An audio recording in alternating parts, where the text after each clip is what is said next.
والذين يكنزون الذهب والفضة ولا ينفقونها في سبيل الله فبشرهم بعذاب أليم يوم يحمى عليها في نار جهنم فتكوى بها جباههم وجنوبهم وظهورهم هذا ما كنزتم لأنفسكم فذوقوا ما كنتم تكنزون صدق الله العظيم.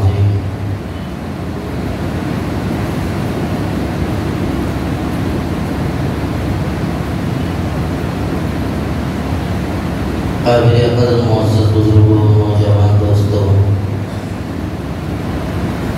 اسلام کے 5 اہم ارکان جن کا ماننا اور اپنی طاقت کے بقدر ان پر عمل کرنا ہر مسلمان پر فرض ہے۔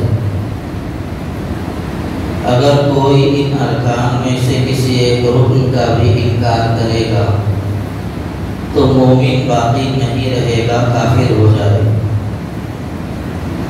پہلا رکن کلمہ طیبہ لا الہ الا اللہ محمد رسول اللہ صلی اللہ علیہ وسلم کا اقرار۔ دوسری چیز نماز پڑھنا ہے۔ نماز ہر حال میں پڑھنا ہے، ٹھہر کر نہیں پڑھ سکتے، بیٹھ کر پڑھنا ہے، بیٹھ کر نہیں پڑھ سکتے، لیٹ کر پڑھنا ہے، لیٹ کر نہیں پڑھ سکتے، اشارے سے پڑھنا ہے، لیکن پڑھنا فرض ہے۔ اسی طرح تیسرے نمبر پر روزہ ہے۔ روزہ بھی اسلام کا اہم ترین رکن ہے۔ اگر کوئی روزے کا انکار کر دے گا تو ایسی صورت میں مسلمان باقی نہیں رہے گا۔ اگر کوئی اتنا بیمار ہے کہ وہ رمضان کے اندر روزہ نہیں رکھ سکتا، یا اتنے لمبے سفر پر ہے کہ اس میں روزہ رکھنے کی گنجائش نہیں، تو بھی ایسی صورت میں حکم یہ ہے کہ وہ اس وقت روزہ نہ رکھے، لیکن بعد میں اس کی قضا ضرور کرے، روزہ معاف نہیں ہو جائے۔ مثال کے طور پر رمضان کے مہینے میں بیمار ہو گیا تو میرا بیمار ہو جانا روزہ معاف کرانے کا سبب نہیں بنے گا، بلکہ مسئلہ یہ ہے کہ میں بیماری کی حالت میں تو روزہ نہیں رکھوں گا، لیکن جب میں اچھا ہو جاؤں گا، صحت مند اور تندرست ہو جاؤں گا، اس وقت مجھے روزہ رکھنا ضروری ہے، قضا کرنا پڑے گا۔ اسی طرح چوتھا رکن اسلام کا زکوٰۃ ہے، اور 5واں رکن حج ہے۔ جن لوگوں کے اوپر حج فرض ہو گیا ہے ان لوگوں کو چاہیے کہ وہ اولین مرحلے میں حج کر لیں۔ حج کرنے کے اندر کبھی کوتاہی نہیں کرنی چاہیے۔ جن لوگوں کے پاس وہاں تک آنے جانے کا خرچہ موجود ہے، جتنے دن وہاں رہے گا اس کا خرچہ اس کے پاس اگر ہے، اور جتنے دنوں کے لیے حج کو جا رہا ہے، یہاں پر رہنے والے اس کے بیوی بچے ماں باپ اس کے اہل و عیال جو بھی ہیں، ان لوگوں کا خرچ اگر وہ دے سکتا ہے، یہ سارے اخراجات اس کے پاس موجود ہیں، تو ایسی صورت میں اس کے اوپر حج فرض ہے۔ حج فرض ہونے کے بعد حج میں تاخیر بالکل نہیں کرنی چاہیے۔ حضور اکرم صلی اللہ علیہ وسلم کا فرمان ہے، جس شخص کے اوپر حج فرض ہو گیا اور وہ کسی دنیاوی ضرورت کی وجہ سے حج نہیں کر سکا یا حج نہیں کرے گا، تو دوسرے حاجی لوگ حج کو جائیں گے، حج کر کے آ جائیں گے، اس کی دنیا کی ضرورت جیسی تھی ویسی ہی رہے گی، پوری نہیں ہو سکے گی۔ اس لیے حج فرض ہوتے ہی حج کر لینا چاہیے۔ بیٹیوں کی شادی کر کے جائیں گے، شادی گھر لے کے جائیں گے، گھر بنا کے جائیں گے، یہ سب یہ ہمارے بہانے ہیں، شریعت کی نظر میں یہ کوئی عذر نہیں ہے۔ لہذا حج فرض ہونے کے بعد حج کر لینا چاہیے. جن لوگوں کے اوپر حج فرض ہو چکا ہے یا جن لوگوں کے پاس اللہ نے استطاعت و قوت دے رکھی ہے ان لوگوں کو چاہیے وہ فوراً درخواست داخل کریں. ابھی بھی موقع ہے. ہمارے حیدرآباد کی حج کمیٹی میں ابھی بھی درخواستیں لی جا رہی ہیں اور یہ موقع اتنا اچھا ہے ڈالتے ہی سلیکٹ ہو جائیں. تھوڑے پیسے بڑھ جائیں گے لیکن بہت اچھا موقع ہے. اس لیے جن حضرات کے اوپر حج فرض ہو گیا یا وہ آسانی سے حج کو جا کر آ سکتے ہیں انتظامات کر سکتے ہیں تو ایسے لوگوں کو کوشش کر لینا چاہیے. اس وقت جو ہمیں آپ کے سامنے بات عرض کرنی ہے وہ زکوٰۃ کے بارے میں. زکوٰۃ کے بارے میں 2-4 باتیں آپ کے سامنے عرض کرنی ہے. پہلی بات تو یہ ہے زکوٰۃ ہر عاقل بالغ صاحب نصاب مسلمان کے اوپر فرض ہے. زکوٰۃ کا نصاب کیا ہے صاحب؟ نصاب یعنی کتنی مقدار میں میرے پاس پیسہ ہے جس کی وجہ سے مجھے زکوٰۃ دینا پڑے گا. ایسی صورت میں علماء نے فرمایا ہے 7.5 تولے سونا یا 52.5 تولے چاندی یا اس کی بقدر کوئی چیز اگر میرے پاس ہے تو ایسی صورت میں زکوٰۃ میرے اوپر واجب ہو جائے گی.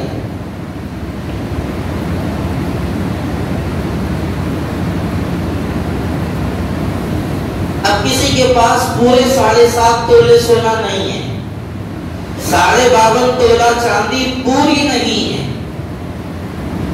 تو ایسی صورت کے اندر دیکھا یہ جائے گا کہ جتنا سونا ہے وہ 1 تولہ, آدھا تولہ, پون تولہ, 2 تولے, 3 تولے, جتنا بھی سونا ہے وہ, اور جتنی چاندی ہے وہ, دونوں کو ملانے کے بعد اگر 52.5 تولے چاندی کے برابر اس کی رقم ہو جاتی ہے, یا تھوڑا سونا ہے, تھوڑی چاندی ہے, تھوڑے پیسے ہیں, سب ملا کر اگر 52.5 تولے چاندی کے مقدار کو یہ رقم پہنچ جاتی ہے تو ایسی صورت میں زکوٰۃ واجب ہو جائے گی, زکوٰۃ ادا کرنا ضروری ہو.